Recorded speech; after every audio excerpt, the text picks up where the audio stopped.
the man with control of the second most money in this room, and he had to sit all alone last year, so I made sure when people came in that he had compatriots over there. Ken?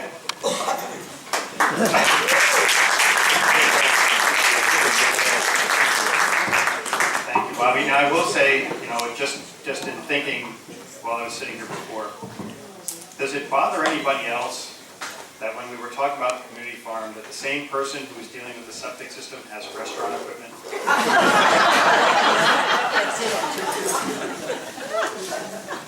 Okay. So first off, I'd like to thank Halston and Bloom for inviting me this year, and as I found out, for basically making sure that I was not sitting alone. Although I did my own self-favor in that regard. I brought my daughter this year. But, I would like to thank Halston Bloom for actually inviting me this year, unlike last year. But after last year, several people came up to me and said, why did you want to do something like this? And I told them, it's the only time I get to stand up at a podium without having to say my name and address. And if you don't get that joke, then I expect to see you all on May 7th. Okay? Now, but part of the fun of this whole event is getting to trash the Board of Selectmen. But after the year they've had, the last thing they want to talk about is trash. Of course, the school department agreed to take care of the trash, but only if it was paper and was within 2 feet of the can. Most of you don't understand that joke, but I guarantee you that Mr. Marsden does. Seriously though, it's been a challenging year for the Board of Selectmen. In addition to the trash, they've had to deal with many other crises and major crises in town, like whether or not there should be lines on Chamberlain Street.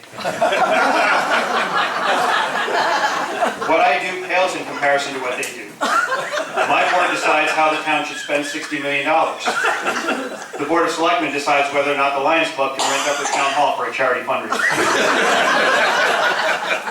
I can tell you it's a demanding job, well worth the $50 stipend they get. In my position, I obviously get to know the selectmen quite well. And I've learned a lot about all three of them. Okay, so I wrote a little bit about each one. I've learned a lot about Mark over the last year. He's been a pleasure to work with his first year on the board. The only problem is that I think he's been in the landscaping business too long.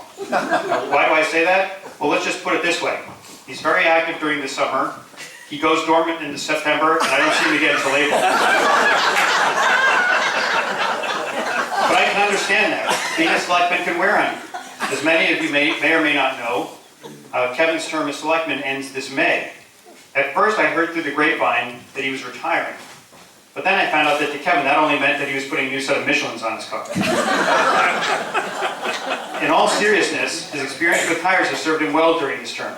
After all, I've never met anyone who could handle hot air quite like Kevin.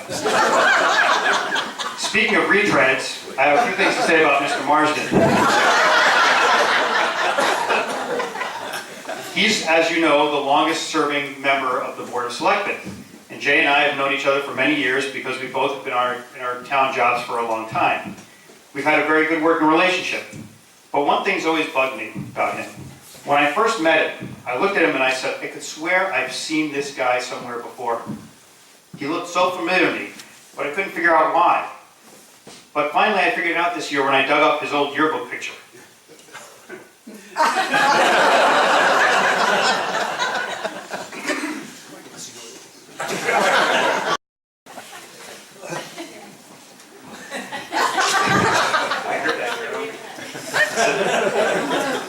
The irony, though, is that he's not the only person in town who tries to spend all his time getting my Lucky Charms. That honor goes to the school committee. And as you know, they don't just want my Lucky Charms, they want yours and yours and yours and everyone else's in town. As you may recall, last year I made some jokes about the school committee and no one was here from the school committee to hear them. But they found out, and when they found out, they weren't too happy I had been talking about them. So to get back at me, they decided to ask for a $100 million high school and a 4.2% budget increase this year. But I had the last laugh. I got to tear down 2 of their buildings this year. Of course, I had to pay a $25 activity fee to do it, but in this case, it was Speaking of which, I've been reading, we talk about Bobby and Hollister Reporter, and it's so apropos that he was wearing that wig when I say this, but I've been reading his coverage of the Andrews School and the whole demolition process. And I can tell from the articles that he has a very sentimental attachment to the building. And that makes perfect sense to me, because Bobby and the Andrews School have a lot in common.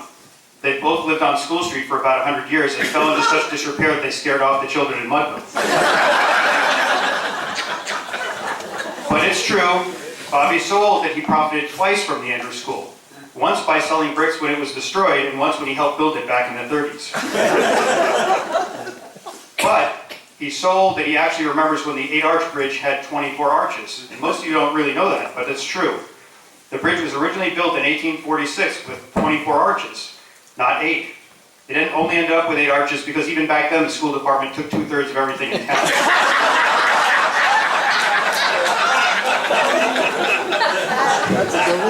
In closing, I'd just like to take a minute to remember why we're all here today.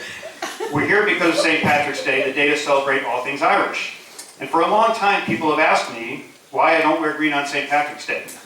For years, I said it was because I wasn't Irish. I have no Irish blood in me. But recently, I looked on Ancestry.com, and I discovered that I actually do have some Irish blood. It turns out that my great-great-great-grandfather was an Irish carpenter. I don't know if you've ever heard of him. He was famous for making what we now call Adirondack chairs. His name was Patio Furniture. I also found out that he made wood wall panels for thumbtacks, but that was apparently because he came from County Corport. On that note, I'd like to say thanks for actually inviting me this year and letting me do this again, and happy St. Patrick's Day, everybody.